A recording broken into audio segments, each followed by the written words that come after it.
कथा क्रमांक 10. फरार. रातकिड्यांची किरकिर ऐकू येत होती. सारा गाव काळ्याकुट्ट काळोखात गपगार झोपलेला होता. वातावरण एकदम शांत होतं. मध्येच एखादं कुत्रं भुंकल्याचा आवाज कानावर येत होता. वाऱ्याची मंद झुळूक अंगाला लागून जात होती. खांद्यावरची कुऱ्हाड सावरत भीमानं आळस दिला. रात्र वाढत चाललेली होती. तसाच भीमाच्या मनातला अंधार बी वाढत चाललेला होता. पुऱ्या शिवारात भीमाची दहशत माजलेली होती. भीमा हे नाव जरी ऐकलं तरी माणसाच्या काळजात धस्स व्हायचं. भीमा नावाचं हे वादळ दिवसेदिवस वाढतच चाललेलं होतं. तसं त्या शिवारातल्या काही लोकांनाच भीमा माहीत होता. बाकी लोक फक्त भीमाचं नावच ऐकून होती.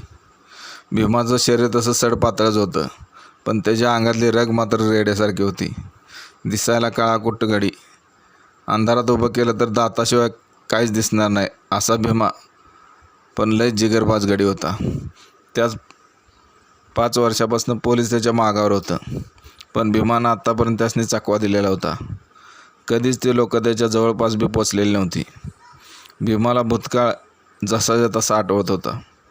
आई बापाशिवाय वाढलेला हा पोरगा म्हणजे भीमा पारगावच्या पाटलाच्यात कामाला होता. त्यांच्या जनावरांची उसाबर करणं, शेतातली पडतील ती कामं अगदी शितापणे करत होता. पारगावात पाटलाचा दरारा चांगलाच होता.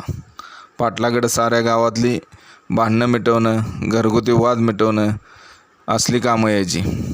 पाटील गोरगरीब लोकांना व्याजानं पैसे द्यायचा. वेळेवर त्यांनी परत नाही केलं तर त्यांची जमीन लिहून घ्यायचा. पाटलाचा उत्पात सगळ्या गावात माजलेला होता, पण लोक यावर कोणाला बोलणार होती. त्यांना तोंड दाबून बुक्क्याचा मार मिळत होता. भीमा हे सारं दररोज पाहत होता, पण पाटलापुढे बोलायची कोणाचीच हिंमत होत नव्हती. पाटलाची बायको सगुणा मात्र चांगली होती. गोरगरिबांना मदत करायची. पाटील नसले की ती गरिबांना धान्याची पोती सोडून त्यातनं धान्य काढून द्यायची. कधी लागलं केलं तर पैसा पाणी बी गपचूप द्यायची. त्यामुळे गावातली लोक तिला माय म्हणायची. तिचा त्या वाड्यात कोण मारा व्हायचा. पाटलाचा स्वभाव असा हेकडे असल्यामुळं तो सगुणाला हवी तशी किंमत देत नव्हता. कधी कुठल्या कामासाठी तिला विचारायचं नाही. तिचं शिक्षण बी चांगलं झालेलं होतं, त्यामुळे ती कुठल्याच कामात कमी नव्हती. तिला पाटलाचंही वागणं खटकायचं, पण काय करणार. तिनं 1-2दा पाटलाला तसं बोलून बी धावलेलं, पण पाटलानं तिला चांगलंच फायलावर घेतलेलं. पुन्हा कधी माझ्या कामात लक्ष घालू नका असं बजावून सांगितलेलं होतं. तेव्हापासून ती गुमानं सगळा काळा कारभार उघड्या डोळ्यानं बघत होती. भीमा राहायला रानातल्या वस्तीला असायचा. तिथं चांगलं फार्म हाऊसच बांधलेलं होतं. पाटलाचा सगळा काळा कारभार तिथनंच चालायचा. रानात 4-5 म्हशी होत्या. त्यांचं दूध काढणं, त्यांना वैरण पाणी करणं, त्यांचं शेण काढणं हे सगळं काम भीमाकडेच असायचं. दुधाची किटली भरली की भीमा त्यातलं लिटरभर दूध ठेवून द्यायचा आणि राहिलेलं गावात जाऊन पाटलीनबाईकडे देऊन यायचा. त्यांनी न सांगता गुमान सगळी कामं करायचा. असंच एकदा पाटलाच्या वाड्यावर जेवणाचा कार्यक्रम होता. त्यावेळी तिथं कार्यक्रमातली जेवणाची भांडी वगैरे धुण्यासाठी मांगवाड्यातली बायजा म्हणून एक पोरगी आली होती. हा सगळा प्रोग्राम संध्याकाळीच होता, त्यामुळे जेवण समारंभ आवरायला जवळजवळ रात्रीचं 11 वाजलं होतं. बायजाची गडबड चाललेली होती, त्यामुळे तिचा हात वेगानं चालत होतं.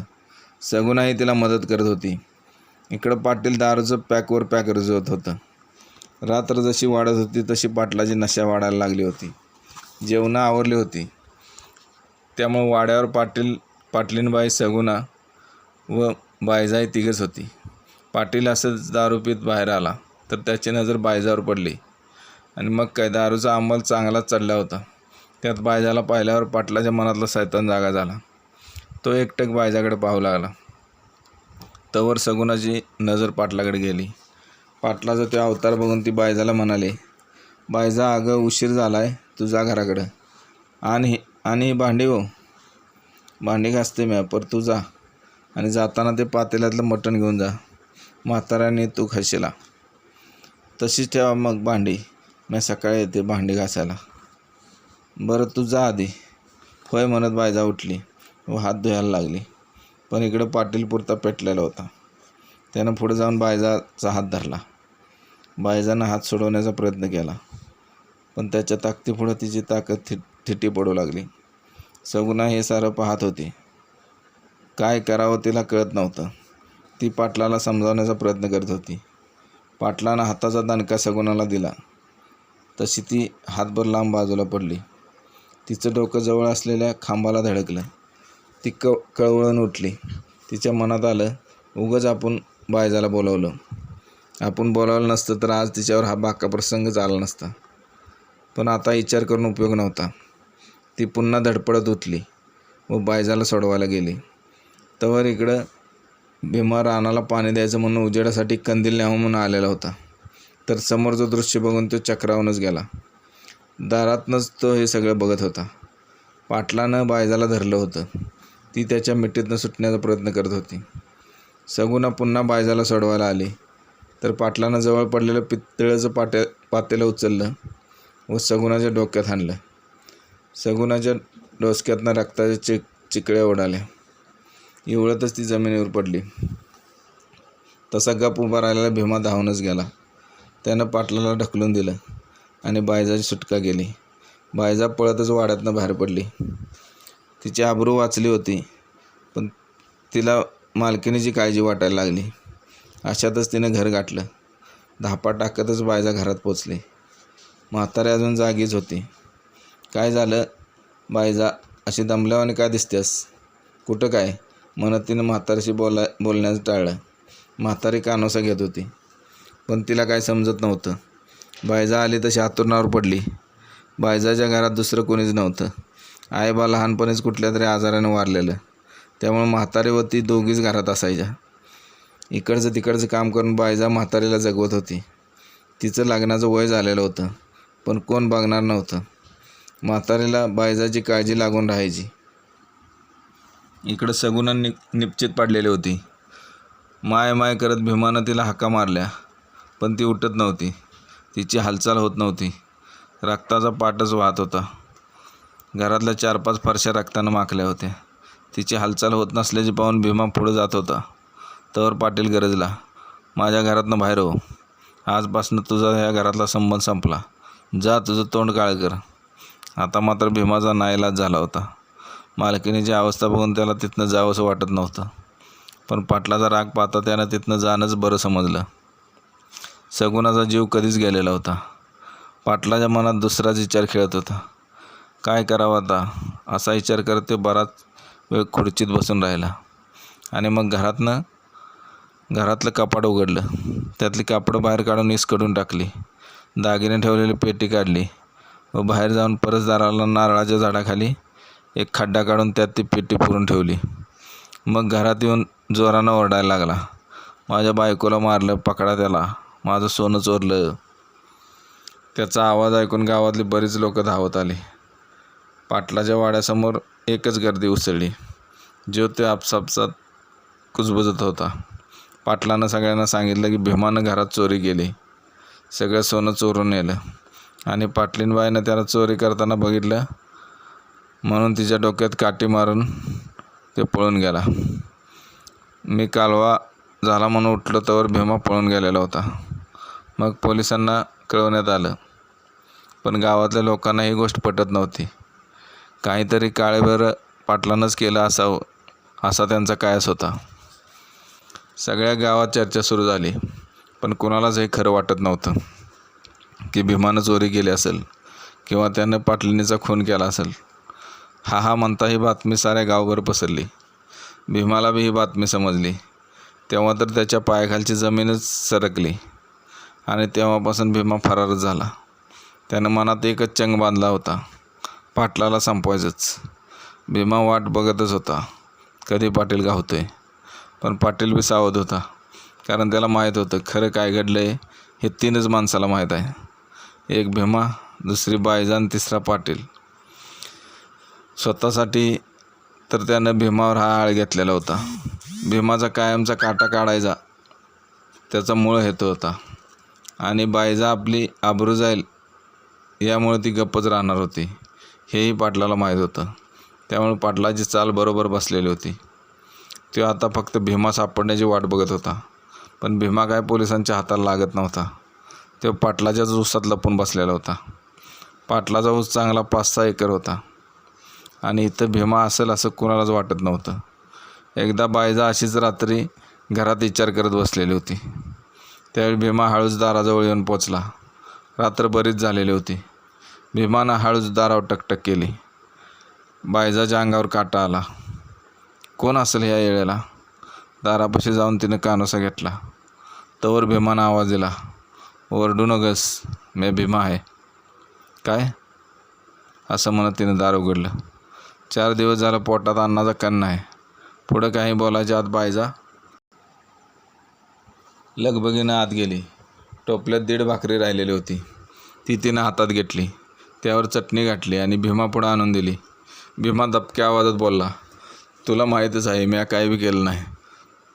मला माप माहीत आहे, पण जगाला कोण सांगेल? त्या दिवशी तू नसतास तर आज मी ह्या जगात नसते. कसा पाठच्या भावाने धावून आलास? असं म्हणत तिनं डोळ्याला पदर लावला. भीमाला काय बोलावं कळेना. त्यानं गुमानं दिलेली भाकरी खिशात कोंबली.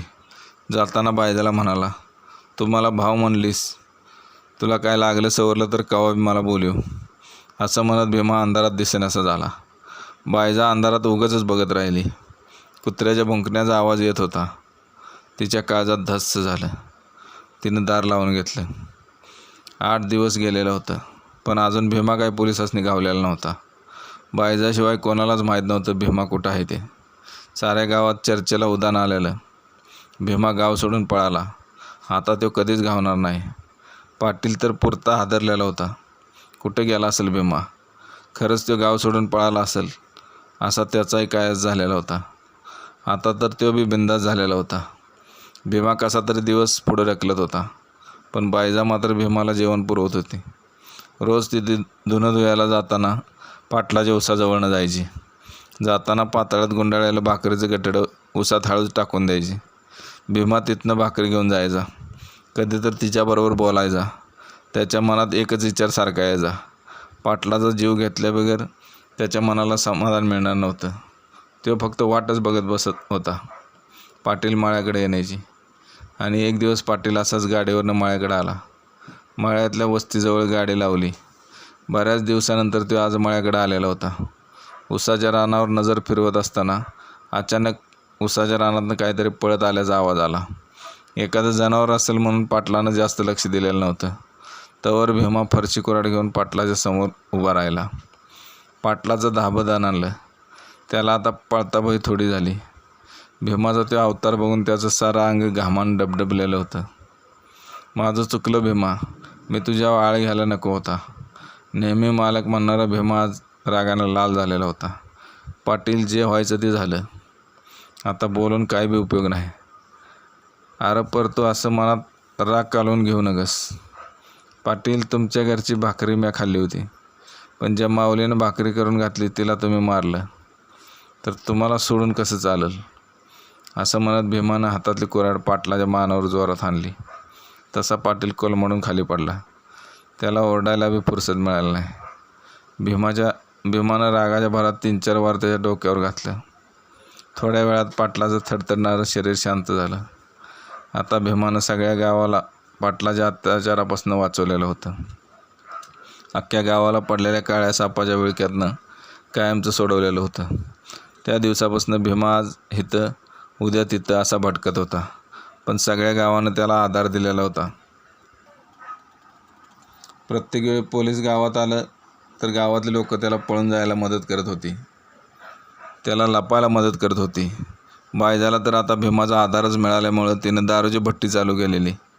भीमा तिचा पाठीराखा असल्यामुळं आता तिच्याकडे वाकडे नजर करायची कोणाची हिंमत होत नव्हती. आधीमध्ये भीमा तिच्या घराकडे येऊन जात होता. पहिल्या दाराची दारू ती त्याला द्यायची. आजकाल त्याला दारूचं व्यसन बी लागलेलं होतं. दारू पिल्याशिवाय त्याचा दिवस जाईनासा झालेला होता. बाकी सगळं काही आता व्यवस्थित चाललेलं होतं. पाटलाचा वाडा आता मोकळाच पडलेला. तिकडे गावातलं कोणीच फिरकत नव्हतं. भूताचा वाडा असं त्या वाड्याला लोक म्हणायची. भीमाला सगळं पहिलं दिवस आठवत होतं. सगळ्या गावाला त्यानं सुख लावलेलं होतं. पाटलाच्या पिळवणुकीतनं सोडवलेलं होतं. बायजाचं लग्न बी त्यानं लावून दिलेलं. आता ती बी संसाराला लागलेली, सुखी झालेली होती. पण भीमाच्या जीवाला मात्र सुख नव्हतं. रोजची भटकंती होती. ह्या अशा जीवनाला तो बी आता कंटाळलेला होता. त्याचं मन म्हणत होतं सोडून द्यावं हे सगळं आणि पोलिसांना शरण जावं. पण दुसरं मन हे सगळं मानायला तयार नव्हतं. फरारी जीवनच आपल्या नशिबात आहे असं त्याला वाटायचं. रात बी आता सरत आलेली होती. भीमानं आभाळाकडे बघितलं. शुक्रतारा उजवीकडे दिसायला लागलेला. म्हणजे आता उजेडाची वेळ झालेली. रोजच्याप्रमाणे भीमानं आपलं ठिकाण बदललं. त्यामुळं कुऱ्हाड सावरत ते उठला. डोळं चोळत डोक्यावरनं हात फिरवला. आल्याला आळस झटकून दिला आणि पुन्हा त्या जंगलातनं जमीन तुडवायला सुरुवात केली.